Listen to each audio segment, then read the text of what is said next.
अस्सलाम वालेकुम गाइस, कैसे हो आप सब लोग। उम्मीद है आप सब लोग खैरियत से होंगे। आज हम फिर से रिएक्शन नहीं करेंगे, आज हम बात करेंगे उस शख्सियत की, उस सोल्जर की जिसने अपनी बातों से दुनिया को हिला डाला। बड़ी बड़ी सरकारें हिल गई, साइंसदान साइंटिस्ट हिल गए, फिजिक्स केमिस्ट्री सब ख़त्म। इस बंदे की स्टोरी ने बड़ी बड़ी इंडस्ट्रियां तबाह कर दी। एक्शन हीरो ने एक्शन करना छोड़ दिया, राइटर्स ने लिखना छोड़ दिया। हाँ, ये वही शख्स है जो शक्ल से तो है टट्टी लेकिन रखता है शक्तिमान वाली शक्ति, जो अपने माँ बाप का है बाप लेकिन बन रहा है आयरन मैन का भी बाप।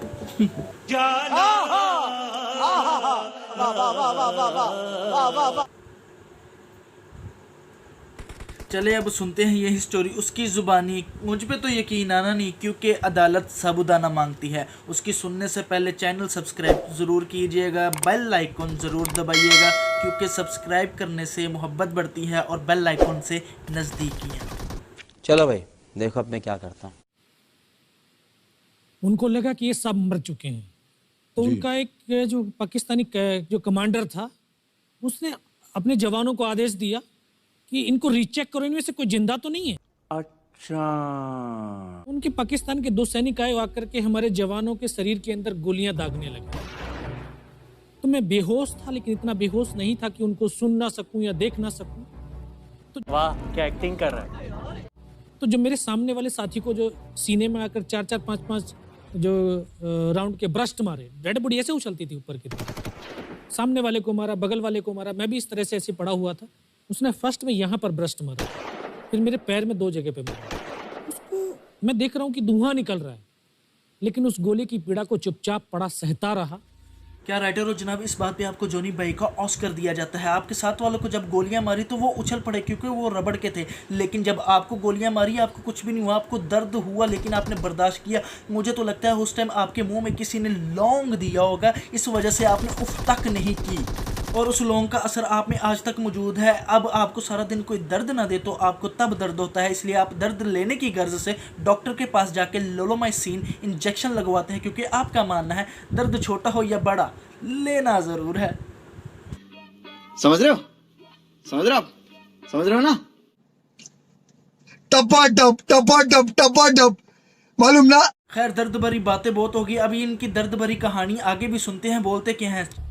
दोबारा से उसके साथी आए, पाकिस्तान के सैनिक आए और हमारे जवानों के शरीर के अंदर गोलियां दागने लगे। उन्होंने फिर उसी रोटेशन से गोली मारी, फिर भी मेरी बाजू में, पैर में गोली मारी। एक काम कर, 200 रुपए दे और 50 रुपए काट ओवर एक्टिंग के वजह। ऊपर से पाक आर्मी के एक सोल्जर ने फिर से राउंड लगाई, ये फिर से बच जाता है। अपनी स्टोरी में हीरो कभी कोई मरा है, देखते हैं अब ये कौन सा स्टाइल में पेश करता है।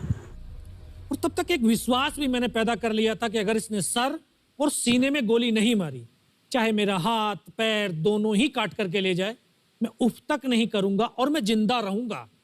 जी, ये सही पेश कर रहा है, इससे दर्द नहीं होता। पाक आर्मी इसके हाथ पाँव भी काट देती, इसने उफ तक नहीं था करना। बचपन से बिना तेल के तो वर्किंग की है इसने, इसलिए ये वाला दर्द इसे कुछ भी नहीं कहता। उसने आकर के दोबारा से गोली मारी, पर जब 1 कदम आगे गया तो उसने राइफल मेरी सीने की तरफ तानी। तब मुझे लगा यार अब नहीं बचूंगा। Seriously, what the fuck are you doing? जब उसने गोली चलाई तो यहाँ पर पर्स में 5-5 रुपए के कुछ सिक्के भी थे। जब गोली जाकर के सिक्कों पे टकराई तो मुझे भी आभास हुआ कि तो मर गया हूं। पाकिस्तान का दूसरा सैनिक आया, उसने आकर के मेरा AK-47 उठाया और वापस मुड़ा तो उसका पैर मेरे पैर से टकराया होगा। तब मुझे लगा कि यार मैं तो जिंदा हूं। तब मेरे पास एक हैंड ग्रेनेड था, मैंने उसको पिन निकाली और उसके ऊपर ऐसे फेंका तो कोट के अंदर हुड लगे हुए, हुड के अंदर वो गिरा जी। उसने तुरंत पीछे की तरफ मुड़ के देखा, पीछे तो कोई मूवमेंट था नहीं। तो जब तक वो ग्रेनेड को निकाल पाता, ग्रेनेड फट गया। मस्त जोक मारा रे, ये हंस रे हलकट हंस।